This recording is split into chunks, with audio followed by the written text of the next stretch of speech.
Hello, আসসালামু আলাইকুম everyone. সবার কার কী অবস্থা, সবাই কেমন আছেন? আশা করছি সবাই ভালো আছেন। আমার এই যে একটা শর্ট রিল দেখতে পাচ্ছেন, এটা ছিল 2 মাস আগের একটা শর্ট রিল, যখন দেশের যুদ্ধ চলছিল। তো আমরা গিয়েছিলাম আমার এক ছোটোবেলার ফ্রেন্ডের বাসায়, ওর নাম ছিল সুপ্তি, মানে সুপ্তিদের বাসায় গিয়েছি।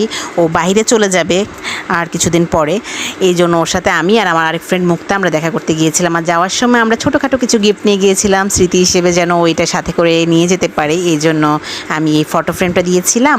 আর আমার ফ্রেন্ড ও মুক্তা ওকে এই ওয়াচটা গিফট করেছে। ও তো গিফটগুলো পেয়ে অনেক খুশি হয়েছে, কিন্তু বলছিল বারবার যে কেন এনেছি, কষ্ট করে, কি দরকার ছিল। কিন্তু আমি বলছিলাম যে না, আমি চাচ্ছিলাম তুই যেন মানে এমন একটা কিছু গিফট দিই যেন তুই এটাকে ক্যারি করতে পারিস, এই আর কি। তো যাই হোক, ও তো অনেক খুশি হয়েছে, আর ওর খুব মানে ওর ভালো পছন্দ হয়েছে দেখে আমাদেরও খুব ভালো লেগেছে। এরপরে আমরা তো আসলে ওর স্কুল ফ্রেন্ড ছিলাম, আমি আর এই যে মুক্তা।